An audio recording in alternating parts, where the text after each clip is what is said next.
ನಮಸ್ಕಾರ, ನನ್ನ ಫುಡ್ ಚಾನಲ್ಗೆ ಸ್ವಾಗತ. ನಾನೀಗ ಬಸ್ ಸೊಪ್ಪಿನ ಪಲ್ಯ ಮಾಡಿ ತೋರಿಸ್ತಾ ಇದ್ದೀನಿ. ನಾನು ಹೇಗೆ ಮಾಡ್ತೀನಿ ಅಂತ ನೋಡಿ. ಬಸ್ದು ಬಿಟ್ಟು ಇಲ್ಲಿ ಕಾಳು ಸೊಪ್ಪು ಇಟ್ಟಿದ್ದೀನಿ.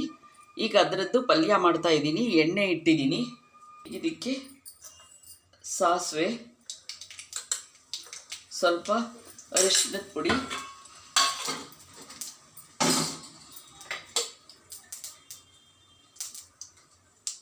ಆಮೇಲೆ ಕರಿಬೇವು, ಹಸಿಮೆಣಸಿನ್ಕಾಯಿ,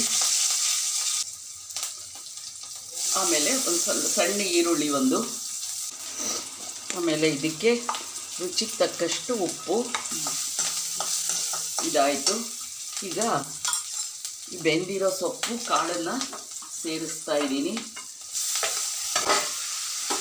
ಈಗ ಇದಕ್ಕೆ ರುಚಿಗೆ ತಕ್ಕಷ್ಟು ಉಪ್ಪು ಹಾಕ್ತಾ ಇದ್ದೀನಿ. ಆಮೇಲೆ ಒಂದು ಅರ್ಧ ಟೀ ಚಮಚ ಸಕ್ಕರೆ ಹಾಕ್ತಾ ಇದ್ದೀನಿ.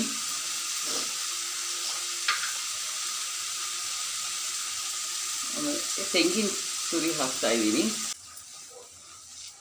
ನೋಡಿ, ರೆಡಿಯಾಗಿದೆ. ಈಗ ಸ್ಟವ್ ಆರಿಸ್ಬಿಟ್ಟು ನಿಂಬೆಹಣ್ಣು ಹಿಂಡ್ತೀನಿ.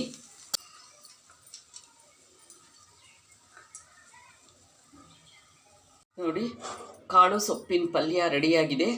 ತುಂಬ ರುಚಿಯಾಗಿರುತ್ತೆ. ವಿಡಿಯೋ ನೋಡಿದ್ದಕ್ಕೆ ಧನ್ಯವಾದಗಳು. ಲೈಕ್ ಮಾಡಿ, ಶೇರ್ ಮಾಡಿ. ಸಬ್ಸ್ಕ್ರೈಬ್ ಆಗದೇ ಇರೋರು ಸಬ್ಸ್ಕ್ರೈಬ್ ಮಾಡಿಕೊಡಿ. Thank you very much.